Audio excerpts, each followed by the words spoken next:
اللہ اکبر۔ سورہ آل عمران میں اللہ تعالیٰ نے کچھ منتخب بندوں کا تذکرہ کیا ہے، کچھ اللہ تعالیٰ کے خاص بندے جن کو اللہ تعالیٰ نے اس پورے جہان میں منتخب کیا۔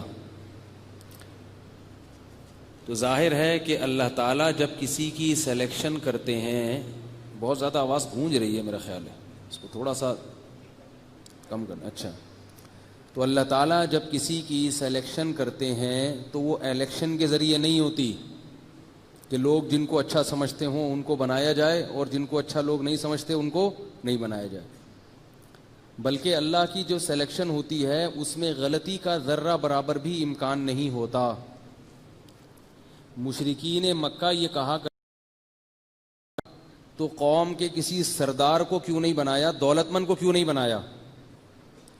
تو اللہ تعالیٰ نے فرمایا کہ یہ جو نبوت ہے یہ میری نعمت ہے، جس کو میں چاہوں گا اس کو ملے گی، یہ تمہارے ارادے سے نہیں ملتی۔ صدر بن سکتا ہے ہمارے ارادوں سے، وزیر اعظم بن سکتا ہے، لیکن نبوت یہ اللہ کا خاص انعام ہے۔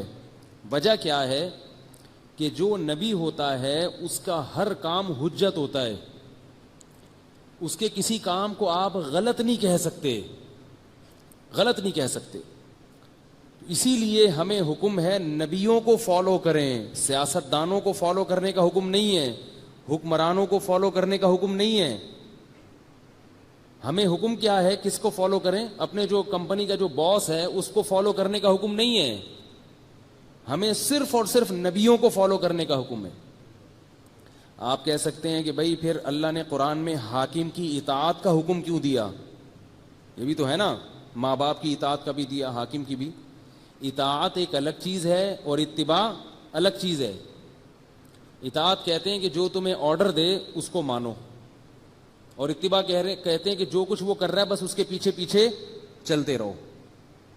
تو حاکم اگر ہمیں کوئی آرڈر دے اور وہ آرڈر شریعت کے خلاف نہ ہو تو وہ آرڈر کو تو ہم مانیں گے، لیکن حاکم جو کچھ کر رہا ہے ہم اس کو ویسے ویسے فالو کرتے چلے جائیں، ایسا نہیں ہے۔ سمجھ رہے ہو نا بات کو؟ لیکن نبی جو ہے، نبی وہ جو کچھ کر رہے ہیں ان کا ہر کیا ہوا درست ہے، اس میں غلطی کا امکان نہیں ہوتا۔ اب میں جلدی جلدی بتاتا ہوں کہ سب سے پہلے اس کائنات میں اللہ نے کس کو بھیجا؟ حضرت آدم علیہ السلام کو۔ یہ جو ڈارون کی تھیوری ہے نا، ڈارون کی کہ بندر بندر، یہ سب ٹوپی ڈرامہ ہے، غلط ہے، 100% غلط ہے، اس کی کوئی حیثیت نہیں ہے، یہ بہت بڑا مذاق ہے۔ اور حیرت کی بات یہ ہے کہ اس کو وہاں کی یونیورسٹیوں نے مسترد کر دیا ہے۔ ہماری جو لمس یونیورسٹی اور بڑی بڑی یونیورسٹیوں میں یہ پرانا سڑا ہوا نظریہ پڑھایا جا رہا ہے، تبھی لوگ ایتھیسٹ بنتے جا رہے ہیں یونیورسٹیوں کے، اور کامن سینس نہیں ہے۔ حضرت مولانا اشرف علی تھانوی رحمۃ اللہ علیہ نے لکھا کہ اللہ نے ایک بات بتائی کہ میں نے مٹی سے آدم کو پیدا کیا، وہ آج کی جو ہے نا عوام ہے نا اس کی سمجھ میں نہیں آ رہی ہے، ایجوکیٹڈ طبقے کی سمجھ میں نہیں آ رہی۔ ایک انسان ڈارون وہ پیدا ہوا اور اس نے ایک تھیوری پیش کر دی، تو اس تھیوری کو اتنا یقین کر لیا کہ اس کو اللہ پر بھی فوقیت دے دی، حالانکہ وہ تھیوری غلط ثابت ہو چکی ہے۔ عقل سے ممکن نہیں ہے کہ خود بخود ایسا کچھ ہو جائے، یہ موضوع نہیں ہے، ورنہ میں اس پر میرے کئی بیانات ہو چکے ہیں۔ یہ ممکن نہیں ہے کہ یہ خود بخود بن جائے ایسا انسان۔ تو اللہ کی نشانیاں اگر آپ دن رات دیکھنا شروع کر دو نا، آج ہم سورہ انعام پڑھ رہے تھے، قرآن نے اللہ کی نشانیاں بیان کی، بیان کرتے کرتے کرتے کرتے ایسا لگتا ہے کہ اللہ کو بڑا جوش آ گیا، اور اللہ نے فرمایا ذالکم اللہ ربکم، یہ ہے اللہ تمہارا پروردگار، یہ ہے جس کے یہ تصرفات ہیں۔ خالق کل شیء، ہر چیز کو اسی نے بنایا، فاعبدوہ، اسی کی غلامی کرو، غلام بن کے رہو اس کے، یہ ہے۔ تو اتنی کائنات میں اللہ نے نشانیاں بکھیر دی ہیں کہ ان کو دیکھ کے یہ کہنا کہ یہ خود بخود ہے، یہ بالکل عقل اس کو تسلیم نہیں کرتی۔ تو اللہ نے سب سے پہلا انسان کس کو بنایا؟ آدم علیہ السلام، ڈائریکٹ مٹی سے بنایا، پتلا بنا کے اس میں روح پھونک دی، پھر ان کو سلا دیا اللہ تعالیٰ نے۔ میرا گلا بیٹھا ہوا ہے، دعا کریں یار یہ ٹھیک ہو جائے، رمضان شروع ہوتا ہے اور گلا بیٹھ جائے، تراویح اتنی مشکل سے پڑھ رہا ہوں نا میں، تو میں نے وہ ہلکی پھلکی اینٹی الرجی کوئی فائدہ نہیں ہو رہا اس سے۔ اب جا رہا ہوں، سوچ رہا ہوں کہ تھوڑی سی ڈوز لے لوں، کیونکہ تراویح تو نکلے نا، تراویح صحیح طرح ہو جائے۔ تو اب ایسا نہ ہو ٹوٹ کے آنا شروع ہو جائیں واٹس ایپ پہ, کہیں بیان جاتا ہے نا, حضرت آپ کو ایک چیز بتاؤں میں, وہ میسج آئے گا, آپ ایسا کریں گڑ جو ہے نا, گڑ اس کو نا دودھ میں گرم کریں اور صبح سحری سے 1 گھنٹہ پہلے پی لیں. پھر ایک نسخہ آئے گا, آپ ایسا کریں, آپ جو ہے نا وہ بنفشہ شہتوت ہے نا, گرم پانی میں ڈال کے پئیں. وہ بھائی واٹس ایپ پہ جان چھوڑ دو یار, اتنے میسیجز, ہزاروں کی تعداد میں میسیجز پڑے ہوتے ہیں. ہمیں بھی پتہ ہے آپ کے, ہم خیر خواہی کے جذبے کو مانتے ہیں, ماشاءاللہ آپ کو محبت ہے, لیکن یہ وہی محبت ہے اندھی کے بچہ ہوا چون چون کے مار دیا اس نے. ٹھیک ہے نا, ایک اندھی کے بچہ ہوا تھا, اس نے چون چون کے مار دیا اس نے. تو وہ بس مجھے پتہ ہے الحمدللہ, میں کسی سے ڈاکٹر سے بھی علاج کرا لوں گا انشاءاللہ, تو منہ سے نکل گیا میرے غلطی سے. خیر, تو اللہ تعالیٰ نے آدم علیہ السلام کو پیدا کیا, پھر ان کو سلا دیا گہری نیند, پھر ان کی پسلی سے اللہ نے ان کی زوجہ حضرت حوا کو پیدا کیا, پھر ان دونوں سے اللہ تعالیٰ نے انسانوں اور مردوں اور عورتوں کو بھر دیا. تو سب سے پہلے اللہ نے جس انسان کو بنایا وہ مرد تھا, ایک بات تو یہ پتہ چلی. دوسرا وہ نبی تھا. اچھا یہ بھی تو ہو سکتا تھا کہ اللہ تعالیٰ آدم علیہ السلام کو پیدا کرتے الگ پتلے سے اور الگ پتلا ان کی بیوی کا بنا دیتے, یہ بھی تو ہو سکتا تھا نا.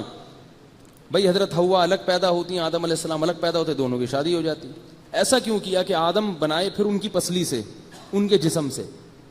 وجہ اس کی یہ تھی کہ اللہ تعالیٰ یہ چاہتے تھے کہ عورت میں بھی مرد کی کچھ خصوصیات منتقل ہو جائیں, ڈی این اے ایک ہی ہو جائے دونوں کا, اور سب کی اصل ایک اکیلے آدم پہ جا کے ختم ہو جائے.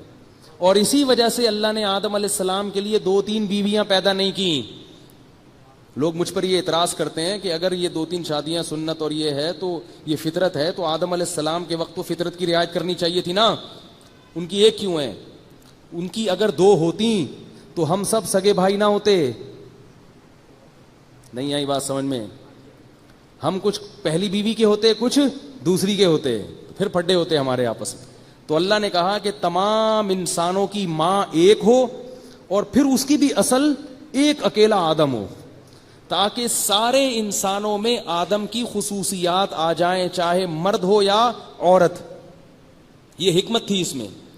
دوسری بات یہ کہ جو اصل ہوتی ہے وہ زیادہ کامل ہوتی ہے, جس کو اصل سے کھینچ کے نکالا جائے اس میں کچھ نہ کچھ تھوڑا سا عیب ہوتا ہے.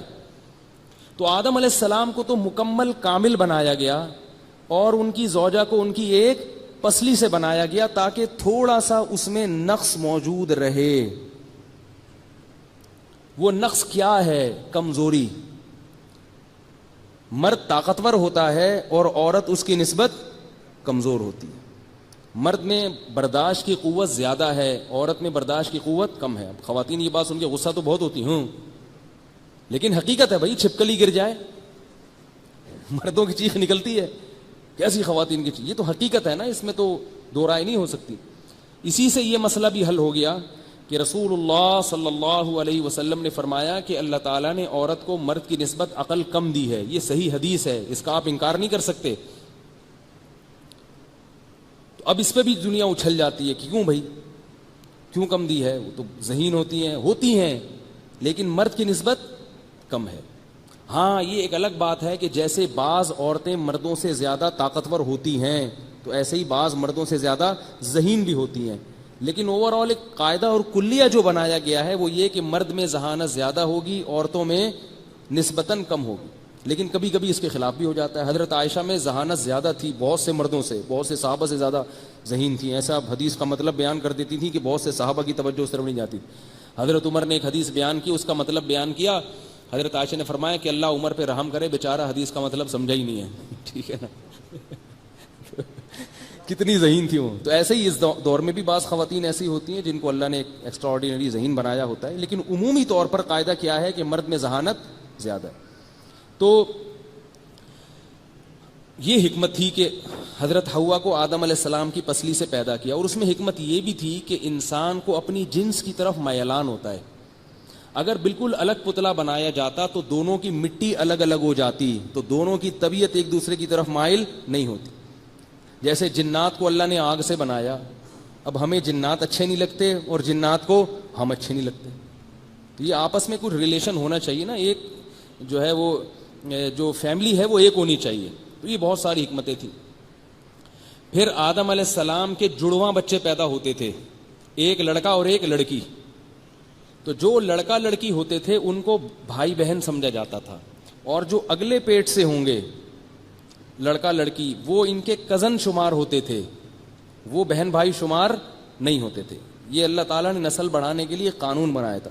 اس کے بعد جب چچا ماموں پیدا ہو گئے اور وہ کزن وجود میں آ گئے تو پھر جڑواں بہن بھائی کا سسٹم ختم کر دیا گیا. پھر ایک ماں اور ایک باپ سے یا ایک باپ سے یا صرف ایک ماں سے بھی جو بچے پیدا ہوں گے وہ سب کو کیا سمجھا جاتا تھا؟ بھائی بہن. تو ابتدا میں ایسا تھا کہ جڑواں بہن بھائی تو بھائی بہن ہوتے تھے اور اگلے پیٹ سے جو ہوں گے وہ بھائی بہن نہیں ہوتے تھے. تو سب سے پہلے اللہ نے آدم علیہ السلام کو, اب دوسرا سوال یہ کہ اللہ نے سب سے پہلے انسان کو نبی کیوں بنایا؟ یہ بہت اہم بات ہے. بھائی اللہ شروع میں ایسا ہی سلسلہ جاری رکھتے, پھر جب لوگ گمراہ ہونا شروع ہوتے تو پھر اللہ انبیاء کو بھیجنا شروع کر دیتے. کیا خیال ہے بھائی؟ شروع میں تو ایسا ہی چلتا ہے نا معاملہ. یاد رکھو اگر آدم علیہ السلام پیدا ہوتے اور نبی نہ ہوتے تو پھر آدم علیہ السلام فالو کس کو کرتے؟ آپ کہہ سکتے ہیں ڈائریکٹ اللہ سے پوچھتے, تو جو ڈائریکٹ اللہ سے پوچھتا ہے اسی کو تو نبی کہتے ہیں. نہیں آ رہی بات. اللہ نے اس کائنات میں ایک دن کے لیے بھی کوئی ایسا شخص پیدا نہیں کیا جس پر اللہ کی حجت تام نہ ہو سکے. تو اگر آدم علیہ السلام نبی نہ ہوتے تو وہ کس کو فالو کرتے؟ کیونکہ اللہ نے دو ہی قسم کی مخلوق پیدا کی ہے, ایک وہ جو اللہ سے پوچھ کے چلیں گے اور دوسرے وہ جو ان سے پوچھ کے چلیں گے جو اللہ سے پوچھ کے چلتے ہیں. اس کے علاوہ جتنے لوگ ہیں سب گمراہ ہیں. اب آپ میں ہم میں سے ہر شخص اور ہر عورت اپنے گریبان میں جھانکے کہ ہم اپنی منمانی والی زندگی گزارتے ہیں یا نبی سے پوچھ کے چلتے ہیں. اللہ کی نظر میں اس بات کی اتنی اہمیت ہے کہ تم نبی سے پوچھے بغیر زندگی نہیں گزار سکتے. اس کی اتنی اہمیت ہے کہ اللہ نے اس قانون کی لاج رکھنے کے لیے, اس قانون کا پاس رکھنے کے لیے اس کائنات میں پہلے انسان کو نبی بنا دیا تاکہ اس کی اولاد میں جتنے لوگ ہوں گے وہ اس نبی کو فالو کریں گے. بات آ رہی ہے سمجھ میں کہ نہیں آ رہی؟ دوسری بات یہ کہ آدم علیہ السلام میں نا تمام انسانوں کی خصوصیات ہیں, اصل تھے نا وہ, تو ان کا ایک ایک عمل حکمت سے خالی نہیں تھا. ہر عمل میں کوئی حکمت تھی, کیونکہ وہ ہم سب کے ابا ہیں. ہم سب کے کیا ہیں؟ وہ ابا. اور بچہ ویسا ہی ہوتا ہے جیسے کیا ہوتے ہیں؟ ابا ہوتے ہیں. بچے کو اس کے ابا کا تانا دیا جاتا ہے. حضرت مریم علیہ السلام کے جب بیٹا پیدا ہوا بغیر شوہر کے, ان کی اولاد ہو گئی, تو بنی اسرائیل نے تانا کیا دیا؟ ما کانا ابوک امرأ سوء, اے مریم تیرا باپ برا آدمی نہیں تھا. باپ برا ہوتا, ماں بری ہوتی, بچے بھی برے نکل آتے ہیں, ماحول سے متاثر ہوتے ہیں. تمہاری باپ اور تمہاری ماں تو بڑے نیک تھے, تو نے یہ کیا کیا؟ تو باپ کا جو ہے نا انسان کو کیا دیا جاتا ہے؟ باپ کا اور بعض دفعہ ماں کا بھی تانا دیا جاتا ہے, والدین کا تانا دیا جاتا ہے. تو اللہ تعالیٰ نے آدم علیہ السلام سے کچھ ایسے کام ہونے دیے ہیں جو بظاہر نبوت کے منافی تھے. نبی بھی بنایا مگر ان سے غلطی بھی ہو گئی. وہ کیا غلطی ہوئی کہ اللہ نے کہا کہ اس درخت کو مت کھانا, مگر آدم علیہ السلام نے کھا لیا. غلطی ہو گئی. تو اب ہم سے بھی غلطی ہو سکتی ہے. کیا خیال ہے بھائی؟ اگر ہم سے غلطی ہو اور ہمیں کوئی تانا دے, تم انسان ہو, تم سے غلطی ہو گئی, بس ہمارے تو ابا سے ہوئی تھی, ہے بھائی. اب ہمیں کوئی تانا دے سکتا ہے, تمہارے باپ سے کبھی غلطی ہوئی نہیں, تم سے کیسے ہوگی؟ ہم کہیں گے ہمارے باپ سے تو ہوئی ہے بھائی, ہمارے باپ سے تو غلطی ہوئی, ہم سے بھی ہو گئی تو کیا ہے. لیکن ایک اور بات, وہ یہ کہہ سکتا ہے کہ غلطی تو شیطان سے بھی ہوئی تھی, تو تم بھی شیطان ہو. شیطان سے بھی ہوئی تھی نا. آپ لوگوں کو پتہ ہی نہیں ہے یار, شیطان کا پتہ ہے کون ہے؟ وہی نا, غلطی تو کی تھی نا, غلطی ہوئی تھی وہ, یعنی میں تعبیر وہی استعمال کر رہا ہوں نا تاکہ بات سمجھ میں آئے. تو شیطان سے کیا غلطی ہوئی تھی؟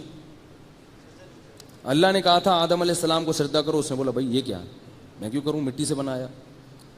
تو اب غلطی ہونا تو شیطان سے بھی ہوئی اور آدم علیہ السلام سے بھی. فرق کیا ہے کہ اللہ فرماتے ہیں کہ فتلقى آدم من ربه کلمات، جب آدم سے غلطی ہوئی اتنا پچھتائے یہ کیا ہو گیا. الفاظ نہیں تھے کہ میں کیسے اللہ سے گڑ گڑاؤں، کیسے معافی مانگوں. ان کی بے چینی کو دیکھ کر اللہ نے ان کو الفاظ بھی سکھا دیے. اتنے بے چین ہے اللہ، یہ غلط ہو گیا. زنا نہیں ہوا، شرک نہیں ہوا، چوری نہیں ہوئی، ایک معمولی سی غلطی، وہ بھی اجتہادی غلطی تھی. شیطان، علماء کہتے ہیں کہ شیطان نے یہ بہکایا کہ اللہ نے یہ جو کہا ہے نا اس درخت سے مت کھانا، تو مطلب یہ صرف یہ والا درخت، اس ٹائپ کے دوسرے جو ہے نا ان سے کھا سکتے ہو. جیسے ہمیں کوئی کہے بھئی آم کے درخت سے مت کھانا، تو مطلب ہوتا ہے کہیں بھی آم نہیں کھانا. تو کہتے ہیں کہ شیطان نے اس طرح ولغلایا کہ وہ جو اللہ نے کہا نا یہ والا تو مراد یہ والا دوسرا کھا سکتے ہو. تو اور پھر شیطان نے اس کے فضائل بیان کیے کہ وہ درخت جو اللہ نے روکا ہے نا وہ اس لیے کہ اسے جب کھاؤ گے نا تو ہمیشہ کی زندگی مل جائے گی. تو ایسی وہ باتیں کر کے نا شیطان نے چکنی چپڑی باتیں کر کے ابا کو بھی ہماری اماں کو بھی دونوں کو ٹھیک ہے دونوں نے مشورہ کیا بھائی کیا خیال ہے بھائی. تو جیسے ہی کھایا ہے اللہ نے سب سے پہلے دونوں کا لباس چھین لیا اور دونوں درخت کے پتوں سے اپنے جسم کو ڈھانپنے لگے. حالانکہ دونوں کا پردہ نہیں تھا، میاں بیوی تھے. مگر اس سے کیا پتہ چلتا ہے کہ عام حالت میں میاں بیوی کو بھی حیا کے تقاضوں کے مطابق رہنا چاہیے. جب میاں بیوی کو رہنا چاہیے عام حالت میں تو پھر بہن بھائیوں کو تو اور زیادہ رہنا چاہیے. آج کل بہنیں اپنے بھائی کے سامنے ایسا لباس پہن کے بیٹھتی ہیں کہ شرم آ رہی ہوتی ہے. بیٹی باپ کے سامنے عجیب سے لباس میں آ کے بیٹھ جائے گی.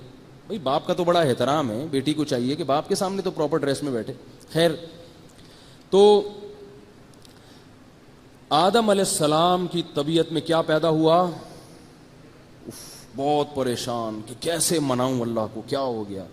فتلقى آدم من ربه کلمات، اللہ فرماتے ہیں آدم نے اچک لیے اللہ سے، اچک لیے کلمات.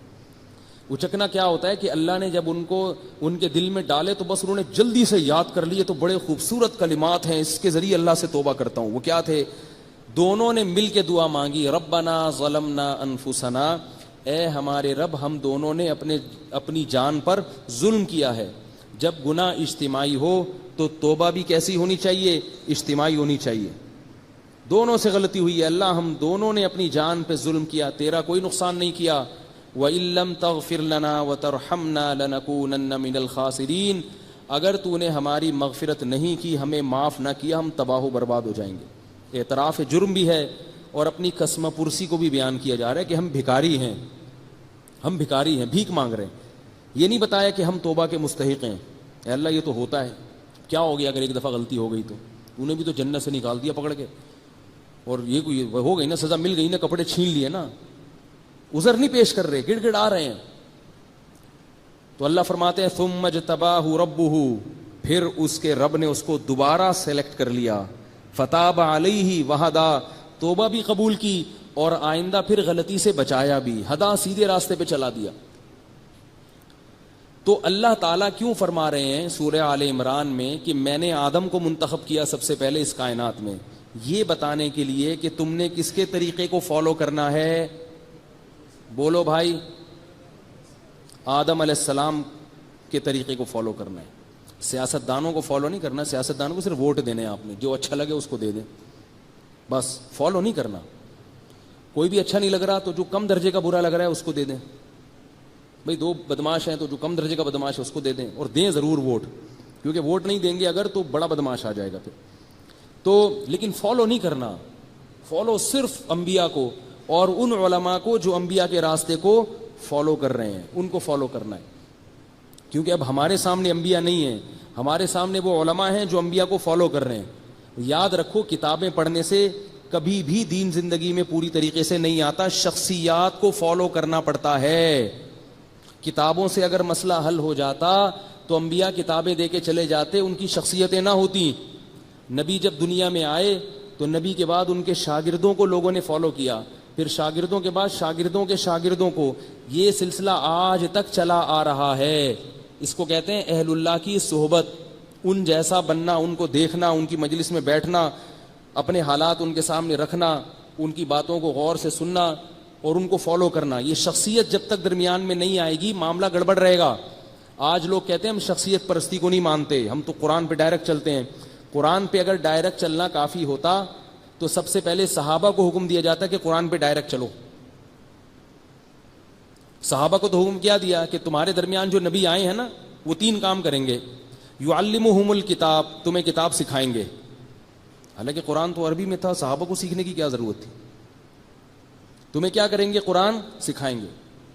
وَيُزَكِّيهِمْ, پھر تمہیں پاک کریں گے, یعنی تمہارے اندر جو برائیاں ہیں ظاہری اور باطنی ان کی اصلاح کی کوشش کریں گے, تزکیہ کریں گے. اور وَيُعَلِّمُهُ الْحِكْمَةَ, حکمت کی باتیں بھی سکھائیں گے. حکمت کہتے ہیں کہ موقع محل کی مناسبت سے جو بھی کوئی علم کی بات ہو, عمل کی بات ہو, وہ حکمت کی بات کہلاتی ہے. تو صحابہ نے کس سے سیکھا, نبی سے. حالانکہ قرآن موجود تھا, حدیث صحابہ کو معلوم تھی, مگر پھر بھی سیکھا کس سے, نبی سے. اور تابعین نے کس سے سیکھا, صحابہ سے. انہوں نے یہ نہیں کہا کہ آپ نے تو نبی سے سیکھا ہے, ہم آپ سے نہیں سیکھیں گے, ہم ڈائریکٹ قرآن سے سیکھیں گے. تابعین کے دور میں جس نے قرآن کو ڈائریکٹ سمجھنے کی کوشش کی وہ یا تو معتزلی بن گیا, یا وہ رافضی بن گیا, یا وہ خارجی بن گیا, وہ اہل سنت والجماعت سے خارج ہو گیا. سب سے پہلے حضرت علی کے خلاف بغاوت ہوئی ہے. ان لوگوں نے بغاوت کی حضرت علی کے خلاف جو کہتے تھے ہم قرآن کو ڈائریکٹ سمجھیں گے, صحابہ سے نہیں سمجھیں گے. انہوں نے بغاوت کی. اور اتنے دیندار تھے نا وہ, ایسی تہجد, ایسی نمازیں پڑھا کرتے تھے کہ ان کو دیکھ کے صحابہ اپنی نمازوں کو ہلکا سمجھنے لگتے تھے, اتنے نیک تھے. لیکن مصیبت کیا تھی, قرآن سمجھنے میں صحابہ کے واسطے کو انہوں نے درمیان سے نکال دیا. انہوں نے ڈائریکٹ سمجھیں گے ہم. تو یاد رکھو یہ ڈائریکٹ وائریکٹ معاملے چھوڑ دو, یہ پورا سلسلہ چلا آ رہا ہے. یہ امت کبھی بھی گمراہی پہ جمع نہیں ہوگی. ہر دور میں ایسے لوگ موجود رہیں گے جن کی اتباع کا شریعت ہمیں حکم دیتی رہے گی. اگر ایک نہیں سمجھ میں آ رہا تو دوسرے کے پاس چلے جاؤ, وہ نہیں آ رہا تو تیسرے کے پاس چلے جاؤ. یہ کہو یہ سب غلط ہیں تو اس کا مطلب آپ غلط ہیں. سب کبھی بھی غلط نہیں ہو سکتے. سب جس دن غلط ہوئے اس دن اللہ اس کائنات کو تباہ و برباد کر دے گا. کائنات کا مقصد ہی فوت ہو جائے گا. پھر حدیث میں آتا ہے جب تک اس زمین پہ اللہ کا نام لیا جائے, اللہ والے موجود رہیں گے, قیامت نہیں آ سکتی. اس لیے میں بار بار کہتا ہوں امام مہدی کا بھی زیادہ انتظار نہیں کیا کرو. لوگوں نے دجال کب آ رہا ہے, امام مہدی کب آ رہے ہیں, ابھی ٹائم ہے تھوڑا سا, ابھی بہت نیک لوگ موجود ہیں بھائی, ابھی تو بہت, ابھی دجال میں بڑا ٹائم ہے, ابھی جلدی نہیں آ رہا. 2011 کی پیش گوئی تھی, گزر گیا وہ 2011, ٹھیک ہے نا. تو کام جو کرنے کا اللہ اس کے رسول نے ہمیں بتایا نا, وہ اس میں لگو. تو آدم علیہ الصلاۃ والسلام نے کیا کیا, غلطی ہوئی مگر اکڑے نہیں, اور اللہ کے سامنے گڑ گڑائے, توبہ کی. تو اب اگر ہم سے غلطی ہوتی ہے تو ہم یہ نہیں کہہ سکتے کہ غلطی تو ہمارے باپ سے بھی ہوئی تھی.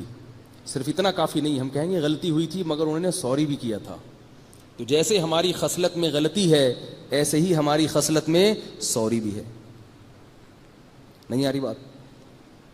اللہ کی نافرمانی ہو تو اللہ سے سوری کرو, جس کو توبہ کہتے ہیں. اور اللہ کی مخلوق کا دل دکھایا, اس کا حق ادا نہیں کیا تو مخلوق سے سوری کرو. کیونکہ اگر مخلوق سے سوری نہیں کرو گے تو بھی اللہ ہی انتقام لے گا. یہ نہ سمجھو کہ مخلوق لے گی, اگر مخلوق نے لیا تو اللہ پھر بھی لے گا.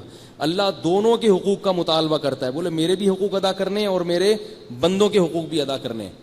جیسے گھر میں والد دیکھتے ہیں نا کہ اگر ایک بھائی نے دوسرے بھائی کو ستایا تو باپ درمیان میں پڑھ کے کہتا ہے کہ اس بھائی سے سوری کرو, کہتا ہے نا, کیونکہ اس کے لیے سب بچے برابر ہیں. تو اللہ کے لیے یہ ساری مخلوق برابر ہے. اس لیے آپ نے اگر کسی مخلوق کو پریشان کیا, اس کا حق مارا, اس کا دل دکھایا, اس کے ساتھ ظلم کیا, تو اللہ کہتے ہیں میں اس وقت تک معاف نہیں کروں گا جب تک تم اس کے ساتھ بھی سوری نہیں کرو گے. اور سوری باقاعدہ سوری ہونا چاہیے, یعنی ان تمام لوازمات کے ساتھ سوری ہونا چاہیے. مثال کے طور پر کسی کے پیسے کھائے ہیں تو سوری کے ساتھ وہ پیسے بھی واپس لوٹانے پڑیں گے. اللہ کے حقوق ادا نہیں کیے تو اللہ سے معافی کے ساتھ وہ حق بھی ادا کرنا پڑے گا. نمازیں قضا کی ہیں تو توبہ بھی کرنی پڑے گی اور قضائے عمری بھی ادا کرنی پڑے گی. یہ 100% باطل قول ہے کہ قضائے عمری نہیں ہے, یہ اس کا اسلام میں کوئی تصور نہیں ہے. یہ 15ویں صدی کا گڑھا ہوا قول ہے. یہ جو بعض لوگ آج کل نکل آئے ہیں نا کہ قضاء عمری کا کوئی کانسیپٹ نہیں ہے، بس توبہ کر لو کافی ہے، 1400 سال میں اس کا کوئی بھی قائل نہیں ملتا۔ 1400 سال میں جتنے علماء، فقہا، محدثین پیدا ہوئے ہیں سب قضاء عمری کے قائل ہیں۔ یہ 15ویں صدی کی بدعت ہے۔ اور بھی کچھ مسائل ہیں جو 15ویں صدی میں پیدا ہوئے، اس سے پہلے کہیں بھی نہیں تھے، وہ میں بتاؤں گا، لیکن وہ میرا موضوع چینج ہو جائے گا۔ تو اللہ سے توبہ کی ہے، نماز چھوڑی تھی تو نماز بھی پڑھو اور معافی بھی مانگو۔ معافی اس بات کی کہ وقت پہ نہیں پڑی۔ روزے رہ گئے ہیں ذمے میں تو توبہ بھی کرو اور روزے بھی رکھو۔ روزہ رکھنے کی طاقت نہیں ہے تو فدیہ دے دو اس کو، لیکن جب تک طاقت ہے فدیہ نہیں دے سکتے آپ۔ اور شیطان نے کیا کیا تھا؟ شیطان سے غلطی ہوئی، اڑا ہوا ہے اور اڑتا چلا گیا اور تکبر میں۔ اللہ نے کہا میرے دربار سے نکل جا، اب ڈر جانا چاہیے تھا۔ اللہ نے آدم علیہ السلام کو بھی نکالا نا جنت سے، وہ گڑ گڑا رہے ہیں اللہ معاف کر دے معاف کر دے۔ اللہ نے کہا معاف کر دیا لیکن ابھی جنت میں نہیں جاؤ گے دوبارہ۔ جنت میں اب پرچہ آئے گا امتحانی، وہ فل کر کے جا سکتے ہو۔ پہلے تو میں نے غریبی میں دے دی تھی جنت، غریبی میں دی تھی۔ اب کیا ہے کہ آپ اور آپ کی قیامت تک آنے والی اولاد، آپ کا اصل وطن یہ جنت ہی ہے، لیکن اس میں جانے کے لیے شیطان رکاوٹ بنتا رہے گا۔ وہ کہے گا کیونکہ اس کو ویزا جو ملا ہوا ہے وہ جہنم کا ملا ہوا ہے، تو وہ بھی آپ کے پاسپورٹ پہ ویزا جنت کا لگنے نہیں دے گا۔ پوری کوشش کرے گا وہ گھسیٹنے کی تمہیں، اور مزین کر کے پیش کرے گا اس دنیا کو۔ اس میں تو قرآن نے بہت بیان کیا کہ شیطان کس کس طریقے سے بہکاتا ہے، امیدیں دلاتا ہے لمبی لمبی۔ 2-4 سال زندگی کے رہ گئے ہوتے ہیں اور بحریہ ٹاؤن میں 15 پلاٹ خرید رہا ہے، کہہ رہا ہے یار ابھی تو 2-3 سال رہ گئے مرنے کے، وہ اس میں نہ حلال کی فکر نہ حرام کی فکر، بس لگا ہوا ہے لگا ہوا ہے لگا ہوا ہے۔ شیطان لمبی لمبی امیدیں دلاتا ہے۔ تو شیطان سے غلطی ہوئی، اس نے توبہ نہیں کی۔ ایک واقعہ کتابوں میں لکھا ہوا ہے، اس کی سند کی مجھے تحقیق نہیں ہے، صحیح بھی ہو سکتا ہے غلط بھی ہو سکتا ہے، لیکن بعض دفعہ ایسے واقعات جو ثابت نہیں ہوتے ان کو یہ بتا کے سنانے میں کوئی حرج نہیں ہے کہ ثابت ہیں یا نہیں ہے پتہ نہیں، لیکن ان میں سبق اچھا ہوتا ہے۔ یعنی اگر شیطان ہوتا نا اور یہ واقعہ ہوتا تو یہ شیطان کے بالکل لائق ہوتا ہے، یعنی اس سے سبق اچھا ملتا ہے۔ وہ واقعہ یہ ہے کہ شیطان نے ایک مرتبہ موسیٰ علیہ السلام سے پوچھا کہ اے موسیٰ، اللہ سے کہو کہ کیا میری توبہ قبول ہو سکتی ہے؟ حضرت موسیٰ نے پوچھا تو اللہ نے کہا کہ بالکل ہو سکتی ہے۔ بھائی تم نے نافرمانی کی تھی نا، آدم علیہ السلام کو سجدہ نہیں کیا تھا، گناہ کیا تھا، اب توبہ کر لو۔ حالانکہ موسیٰ علیہ السلام تک ہزاروں انسانوں کو جہنم میں پھکوا چکا ہے، وہ کتنوں کو پھکوا چکا، لیکن اللہ کی رحمت دیکھو کیسے ہی گناہ کر لیے ہوں، جب بھی آؤ گے تو واپسی کا آپشن ہے، مرنے سے پہلے پہلے آؤ گے نا آپشن ہے۔ شیطان بڑا خوش ہوا، یار یہ تو صحیح، اتنے لوگ پھکوا بھی دیے اور اب بھی توبہ قبول ہو رہی ہے۔ تو شیطان نے کہا کہ اللہ سے پوچھیں کہ توبہ کا طریقہ کیا ہوگا، کون سی تسبیح پڑھنی ہے استغفار کی، 100 دفعہ درود شریف بھی پڑھنا ہے، کیا پڑھنا ہے، کیا کرنا ہے، کتنے روزے رکھنے ہیں، سب تیار ہوں کرنے کے لیے۔ تو حضرت موسیٰ نے پوچھا تو اللہ نے کہا کچھ بھی نہیں، بس قبر کو سجدہ کر لو جا کے۔ اب بھائی پہلے آدم کو سجدہ کرنے کا کہا تھا، وہ اب دنیا میں ہے نہیں، قبر ہے تو قبر کو جا کے سجدہ کر لو۔ شیطان سوچ رہا تھا کہ مجھ سے روزے رکھوائے جائیں گے، میں تسبیحات پڑھوائی جائے گی، یہ کیا بھائی۔ شیطان نے کہا جب زندہ تھے اس وقت میرے سامنے تھے، اس وقت سجدہ نہیں کیا، اب قبر کو کیسے کروں، یہ تو اور زیادہ انسلٹ ہے میری، اس میں تو میری اور بھی زیادہ انسلٹ ہے، یہ انسلٹ میں برداشت نہیں کروں گا۔ تو ہمارا معاملہ بھی بالکل ایسے ہے، ہم توبہ تو کرنے کے لیے تیار ہیں، استغفار کی تسبیح پڑھنے کے لیے بھی تیار ہیں، لیکن جس گناہ میں مبتلا ہیں اس گناہ کو چھوڑنے کے لیے تیار نہیں ہیں۔ تو جب آپ گناہ چھوڑنے کے لیے تیار نہیں ہو تو پھر اللہ سے معافی اور مغفرت کی امیدیں لگانا یہ پرلے درجے کی حماقت اور بے وقوفی ہے۔ اللہ غفور الرحیم ہے ان لوگوں کے لیے جو گناہ چھوڑتے ہیں، چھوڑ دیا ہے، یہ چھوڑنا چاہتے ہیں، کوشش میں لگے ہوئے ہیں، ان لوگوں کے لیے اللہ نے کہیں بھی نہیں کہا کہ میں غفور الرحیم ہوں، جو گناہ کر رہے ہیں اور کرتے رہنے کا ان کا ارادہ ہے، ان کے لیے نہیں ہے، ان کے لیے تو دھمکی ہے۔ وَلَيْسَتِ التَّوْبَةُ عَلَى اللَّهِ لِلَّذِينَ يَعْمَلُونَ السُّوءَ وَلَيْسَتِ التَّوْبَةُ لِلَّذِينَ يَعْمَلُونَ السُّوءَ، فرمایا ان کی توبہ قبول نہیں ہے جو گناہ کرتے رہتے ہیں، یہاں تک کہ جب موت کا وقت آتا ہے تو کہتے ہیں اللہ میں نے توبہ کر لی۔ فرمایا نا نا نا نا، اولئک اعتدنا لهم عذابا الیما، ان لوگوں کے لیے میں نے دردناک عذاب تیار کر کے رکھا ہے، دردناک عذاب ہے۔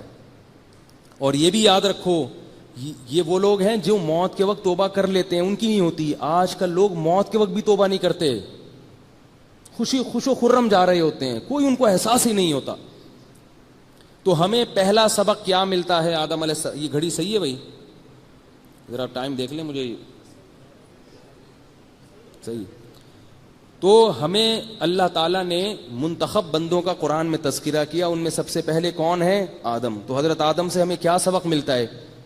بڑا سبق ملتا ہے کہ بھائی غلطی ہو جائے تو مایوس نہیں ہونا اور بار بار نہیں کرنا ہے. آدم علیہ السلام سے ایک دفعہ ہوئی ہے, توبہ کر لی, پھر تھوڑی ہوئی ہے بار بار کرتے رہتے ہیں, توبہ بھی نہیں کرتے. یہ بڑی خطرناک بات ہے. تو ہمیں اس معاملے میں کس کو فالو کرنا ہے؟ آدم علیہ السلام. اور یاد رکھو غلطی کی معافی مانگنا, اس سے انسان کی عزت کم نہیں ہوتی بلکہ بڑھ جاتی ہے. جو لوگ غلطی پہ معافی نہیں مانگتے ان کا یہ نظریہ ہوتا ہے کہ مجھ سے غلطی ہو ہی نہیں سکتی, یا میں نے اگر معافی مانگ لی تو میں ذلیل ہو جاؤں گا. تو بھائی ذلیل تو اس کام پہ انسان ہوتا ہے جو صرف آپ سے ہو, کسی اور سے ہوتا ہی نہ ہو. مثال کے طور پر آپ کسی کے گھر مہمان بن کے گئے, اب آپ کو واش روم آ رہا ہے بھائی, شرم تو آتی ہے انسان کو جاتے ہوئے, لیکن جائے گا کہ نہیں جائے گا؟ اب جب آپ واش روم گئے, آدھا گھنٹہ وہاں سے بیٹھ کے آئے, کیونکہ پاکستانی آدھے گھنٹے سے پہلے نہیں نکلیں گے آپ, مہمان نے پولیس بلوا لی آپ کو نکالنے کے لیے, میزبان نے, آپ باہر آئے, تو واش روم جا کے آپ شرمندہ ہوں گے؟ اگر وہ آپ کو تانا دے آئے تم یار واش روم میں, تو آپ کہو گے کہ تم نہیں آتے کیا؟ بھئی یہ تو سب کے ساتھ اللہ نے عیب لگا دیا نا. بیت الخلاء کا عیب تو ڈونلڈ ٹرمپ کے ساتھ بھی ہے, بش کے ساتھ بھی ہے, ریگن کے ساتھ بھی ہے, سعودیہ کے بادشاہ کے ساتھ بھی ہے, اور پرنس آغا خان جو ان کا خدا سمجھا جاتا ہے وہ بھی دن میں 3-4 چکر واش روم کے لگاتا ہوگا. ایک دفعہ ایک آغا خانی کوئی بیٹھا ہوا تھا, وہ کسی نے ایک استاد سے ہمارے, ان کے وہ بڑے مزاحیہ تھے, ان سے کسی نے کہا کہ یہ پرنس آغا خان کو نا آغا خانی لوگ خدا سمجھتے ہیں, تو آپ ذرا اس کے دلائل لیں کہ وہ خدا نہیں ہے. انہوں نے کہا جب وہ لیٹرین میں بیٹھا ہوا ان کو دکھا دو, کسی دن لیٹرین میں بیٹھا ہوا ہو تو آغا خانی کو دکھا دو یہ تمہارا خدا کہاں بیٹھا ہوا ہے؟ لیٹرین میں. تو اس وقت سے اس کو خدا سمجھنا چھوڑ دیں گے. تو ہر انسان کے ساتھ عیب لگا ہوا ہے. تو اب اس میں کوئی بے عزتی کی بات نہیں ہے, بلکہ واش روم اگر نہیں آئے تو پھر بے عزتی ہوتی ہے. قبض ہے بھائی اس کا مطلب ہے, آپ 3 دن ہو گئے آپ واش روم ہی نہیں آ رہے یار, آپ تو کبھی بھی دھماکے کے ساتھ پھٹ سکتے ہو, مر جاؤ گے بھائی, آپ نکلو یہاں سے. تو اسی طرح حدیث میں آتا ہے یا بنی آدم کلکم خطاؤن, نبی نے فرمایا کہ اللہ فرماتے ہیں بنی آدم تم سب خطا کار ہو, کیونکہ آدم علیہ السلام سے ہو نا, ہمارے ابا سے ہمارے خمیر میں شامل ہو گئی یہ خطا, تم سب خطا کار ہو. تو اب غلطی اگر ہو جائے تو اتنا پریشان ہونے کی چندہ ضرورت نہیں. حل کیا ہے بھائی؟ سوری کر لو, کیونکہ نبی نے فرمایا خیر الخطائین التوابون, بہترین غلطی کرنے والا یعنی غلطی کرنے والوں میں سب سے بہترین وہ ہے جو توبہ کر لے, معذرت کر لے. اللہ کے ساتھ اللہ کا کوئی حق مارا ہے, اللہ سے توبہ کرے. مخلوق کے ساتھ کوئی غلطی ہوئی ہے تو مخلوق سے معافی مانگ لے. تو غلطی سے تو کوئی بھی نہیں بچا ہوا, ہاں غلطی کرنے والوں کے درجات ہیں. سب سے بہترین وہ ہے جو غلطی کے بعد توبہ کرے, غلطی سے بچنے کی کوشش کرے گا, پھر بھی ہو جاتی ہے. اس سے یہ بھی پتہ چلتا ہے کہ یہ جو آج کل لوگوں نے تقوی کا معیار بنایا ہوا ہے نا, کسی مفتی کو دیکھ لیں, کسی عالم کو دیکھ لیں, کسی بزرگ کو دیکھ لیں, تو پھر ان کی ذرا سی کوئی غلطی نظر آتی ہے نا, اس سے پھر بدگمان ہو جاتے ہیں. کہتے ہیں ابے ہم تو ان کو سمجھتے تھے, یہ تو یہ ہیں, ابے یہ تو یہ نکلے. ابے میرے تو ہر طرح کے لوگ ہوتے ہیں نا, میں کسی ایک آدمی کو میں کہہ رہا تھا یار وہ بہت بڑے بزرگ ہیں, ان سے تم اصلاحی تعلق ہے. ابے میں جانتا ہوں کون بزرگ, ایک مجھے سامنے ایسے کہتے ہیں, ابے میں جانتا ہوں یہ بزرگ کیا ہوتے ہیں, سب کو جانتا. میں نے کہا کیا ہوتے ہیں؟ کہہ رہا ابے سب دیکھے ہوئے ہم نے. ٹھیک ہے, ابے اپنے گھر کے ان کے گھروں کے حالات تو دیکھو جا کے, دوسروں کو تقریریں کرتے ہیں, خود گھر میں دیکھو. تو میں نے کہا گھر تو نوح علیہ السلام کا بھی بیٹا کافر تھا یار, ہو سکتا ہے وہ اپنے بچوں کو سمجھاتے ہوں, نہیں آتے ہوں قابو میں. آج کل کون کس کے قابو میں؟ ہر آدمی ٹی وی دیکھ دیکھ کے, ڈرامے دیکھ دیکھ کے فنٹر بنا ہوا ہے, ہیرو بننے کی کوشش میں لگا ہوا ہے. بدگمانی. تو غلطی ہو سکتی ہے بھائی, ہر ایک سے ہو سکتی ہے. وہ میں نے چند دن پہلے بیان کیا کہ وہ حضرت امام شافعی رحمۃ اللہ علیہ کی تاریخ پیدائش میں نے 80 ہجری بتا دی. وہ اصل میں امام ابو حنیفہ کی تاریخ پیدائش تھی. میرے ذہن میں امام حنیفہ کی آ رہی تھی اور منہ سے نکل گئی کس کی؟ امام شافعی کے. امام شافعی تو 80 ہجری میں تقریباً 150 ہجری میں پیدا ہوئے تھے. وہ ایک سبقت لسانی سے بیان کے دوران ایک بات نکل گئی, اس پہ فیس بک پہ ایک آدمی نے کہا بھائی اس کو امام شافعی کی تاریخ پیدائش تو معلوم نہیں ہے, یہ کیا بیان کرے گا. سارے بیان کا کیا کر دیا, بیڑا غرق سے. اول تو وہ غلطی سے نکلا تھا زبان سے, مجھے پتا تھا کہ وہ نہیں ہے, غلطی سے نکلا. لیکن اگر جان کر بھی نکلا ہوتا تو بعض دفعہ ایک آدمی کو تحقیق کرنے میں غلطی ہو سکتی ہے نا, تاریخ پیدائش میں, نام بتانے میں, یہ سب چیزیں تو کامن ہے بھائی, پڑھنے میں غلطی نہیں ہوتی. تو یہ کون سی اتنی بڑی چیز ہے کہ آپ کسی کی اس بات کو پکڑ کے بیٹھ جائیں. وہ کہہ رہے لوگ اعلان کریں آپ پوسٹ بنا کے نا کہ وہ میں نے غلط بیان کیا. وہ بھائی اتنا نہیں ہوتا. اچھا یہ بھی یاد رکھو, چھوٹی موٹی غلطیاں جو دن رات ہر انسان سے ہوتی رہتی ہیں, اس میں علماء کہتے ہیں کہ بار بار معافی مانگنے کی بھی ضرورت نہیں ہے, کیونکہ وہ تو چلتا ہے. ہمارے ایک دوست تھے, وہ بڑے نیک پرہیزگار بن گئے, تو اب والدین کے حقوق کا ان کو بہت خیال رہنے لگا. ظاہر ہے جب آپ نیک بنیں گے تو سب سے پہلے تو والدین کا خیال آئے گا نا. اب گھر میں کیا ہوتا تھا, والد صاحب ذرا سخت مزاج کے تھے, والدہ بھی سخت, تو کہیں نہ کہیں ڈانٹ ڈپٹ چلتی رہتی تھی. ان سے کچھ نہ کچھ تو انسان سے ہوتا ہے نا. امی نے بھیجا آپ کو, جاؤ لے کر آؤ دکان سے 6 سموسے لے کر آؤ, آپ بھول گئے تو گھر میں آئے ڈانٹ پڑی, ٹھیک ہے نا. بعض دفعہ اتنی زیادہ پڑ جاتی ہے کہ آدمی بھی ہلکا پھلکا سا کچھ بول دیتا ہے نہ چاہتے ہوئے بھی. تو حضرت سے انہوں نے پوچھا, حضرت نے فرمایا معذرت کر لیں والد صاحب سے اگر آپ کی ہلکی پھلکی سی کچھ زبان چل گئی. انہوں نے معذرت کر لی. اگلے دن پھر دوبارہ ہو گیا, پھر ان کا حضرت فرمایا معذرت کر لیں, پھر حضرت فرمایا چھوڑے رہنے دے, چلتا ہے. ٹھیک ہے, کیونکہ والدین کے ساتھ آپ 24 گھنٹے رہتے ہو اور ہمیشہ کا ساتھ ہے, تو اب اس میں ہر وقت سوری سوری سوری جو ہے نا, یہ درد سر بن جاتا ہے. اس سے انسان وہمی ہو جاتا ہے. تو تھوڑا بہت اگر نارمل روٹین کے تحت تو بس اللہ سے سوری کر لے کہ اللہ آئندہ احتیاط کروں گا. اسی طرح میاں بیوی میں بھی تھوڑا بہت چپکلس ہلکی پھلکی چلتی رہتی ہے, اس میں ایک دوسرے کو سوری کا مکلف نہیں بنانا چاہیے. بعض دفعہ سوری سے فائدے کے بجائے نقصان ہوتا ہے, درد سر بن جاتی ہے یہ معذرت ہی. بھائی ہو گئی غلطی, جانے دو, دوبارہ سے نارمل زندگی گزارو. بیوی سے غلطی ہو گئی, یہ چلتا ہے یار, سوری کی اس کو سوری نہ اگلواؤ, چلتا ہے بھائی, ایک ساتھ رہتے ہیں تو تھوڑی بہت غلطیاں ہوتی ہیں, معاملہ صحیح کر لو اپنا. شوہر سے غلطی ہو گئی ہے, اس کو انڈے لینے بھیجا تھا, وہ پراٹھے اٹھا کے لے آیا. اب خاتون کہہ رہی ہیں کہ نہیں یہ مجھ سے معذرت کرے. بھائی چھوڑو بھائی, آج پراٹھے کھا لو بغیر انڈے کے, اور اب اس کو مجبور نہ کرو. تو اگر یہ بہت زیادہ, یہ جو جن رشتوں کے ساتھ بہت زیادہ رہنا ہوتا ہے نا, ان میں اگر بار بار معذرت, تو پھر یہ رشتے جڑنے کے بجائے ٹوٹتے ہیں. ان میں ظرف کیا کرنا چاہیے, بڑا کرنا چاہیے, جانے دو, چلتا ہے. بعض لوگ میرے ساتھ معذرت بہت کرتے ہیں, ذرا سی بات پہ حضرت معذرت, مجھے بڑا عجیب سی دماغ میں نا بوجھ لگنا شروع ہوتا ہے. بھائی چھوڑو یار معذرت چلتا ہے بھائی. اب وہ کوئی بات کی تھوڑی لمبی ہو گئی, حضرت آپ کو تکلیف تو نہیں ہوئی؟ نہیں ہوئی بھائی. حضرت مجھے لگ رہا ہے, محسوس ہو رہا ہے آپ کو تکلیف تو نہیں ہوئی. ابے نہیں ہوئی بھائی, بات تو کر. اگر ہو بھی گئی تو اس سے اتنی تکلیف نہیں ہوتی جتنی اس معذرت نامے سے ہوتی. چلتا ہے بھائی, سب چلتا ہے. ہمارے حضرت مفتی رشید احمد صاحب رحمہ اللہ جب بعض دفعہ کوئی کام بتاتے تھے تو کوئی شاگرد سے رہ جاتا تھا, تو بس وہ میرے سے بھی ایسا ہوا ہے, تو میں نے معذرت نہیں کی.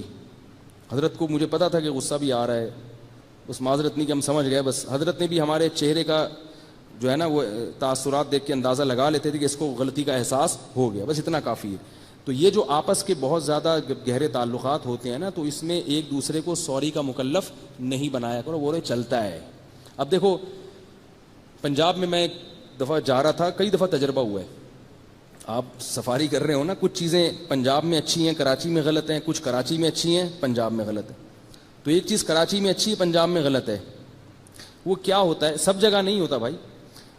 جا رہے ہو نا آپ کہیں, ہلکی سی کسی کی بائک آپ سے ٹکرا گئی تو وہ مڑ کے دیکھے گا یوں کر کے, لاہور میں خاص طور پہ, وہ تینوں تمیز نہیں ہے, کچھ نہ کچھ منہ سے الا ماشاء اللہ, سوائے ان لوگوں کے جو اس وقت میرا بیان سن رہے ہیں لاہور میں, وہ بہت اچھے ہیں, ان کے علاوہ کی بات کر رہا ہوں.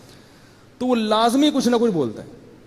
میں ایک دفعہ جا رہا تھا لاہور میں, کسی نے, اب میں آگے دیکھتا ہوا جا رہا ہوں, تو کسی نے جو ہے نا, مجھے احساس نہیں رہا, تھوڑا روڈ پہ میں زیادہ آ گیا, تو ایک بائک والا بائک کے ہینڈل ٹکرایا مجھ سے. کہتے اندھا ہے, ویکھدا نہیں ہے, اگوں ہی ویکھدا ہے, پچھوں ویکھدا ہی نہیں ہے. ایسے غصے سے اس نے کہا, اگوں ویکھدا ہے, پچھوں ویکھدا ہی نہیں ہے. تو میں نے کہا کیا ہو گیا بھائی, تھوڑا سا ٹچ ہو گیا, کچھ چلتا ہے یار. کراچی میں ایسا جو میرا مشاہدہ ہے وہ ہے کہ آپ جا رہے ہیں, تھوڑا بہت ہو بھی جائے نا, مسکرا کے نکل جاتے. تو یہ ہے وہ بات جو میں سمجھانا چاہ رہا ہوں. لیکن ساری چیزیں کراچی میں اچھی نہیں ہیں کہ آپ یہ لاہور پر فضیلت کی کوشش نہ کریں. لاہوری لاہور کے معاملے میں کمپرومائز کرنے کے لیے تیار نہیں ہوتے. وہ کہتے ہیں لاہور لاہور ہے. لاہوری مکہ گیا, وہاں بیت اللہ کے سامنے بیٹھ کے اللہ سے دعا مانگ رہا ہے, اللہ کنا سونا تیرا مکہ, تے کنا سونا مدینہ, تے کنا سونا روزہ, تے کنا سونا بیت اللہ, پر لاہور لاہور ہے. اچھا ٹھیک, اللہ سے کہتے ہیں پر لاہور کیا ہے, لاہور. تو کچھ چیزیں کراچی میں, وہاں سکون ہے, یہاں کوئی پتہ نہیں کس وقت کیا ہو جائے.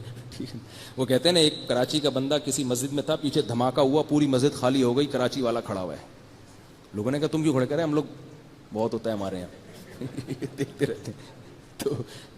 تو یہ مطلب ہے میں جو سمجھانا چاہ رہا تھا. تو خلاصہ میں بات ختم کرتا ہوں اپنی. خلاصہ کیا نکلا کہ آدم علیہ السلام سے غلطی ہوئی تھی تو ہم سے بھی ہو سکتی ہے, لیکن ہمیں کیا کرنا ہے, توبہ کرنی ہے, اللہ کے سامنے گڑ گڑانا ہے, مخلوق کے سامنے بھی توبہ کرنی ہے. اور جو روز مرہ کی چھوٹی موٹی غلطیاں ہیں جو سب سے ہی ہو جاتی ہیں, اس میں ایک دو بار سوری کر لو. جن کے ساتھ زیادہ رہنا ہوتا ہے بار بار سوری کرنے کی چندہ ضرورت نہیں ہے, اس سے پھر وہمی بن جاتا ہے انسان, دماغی مریض بن جاتا ہے.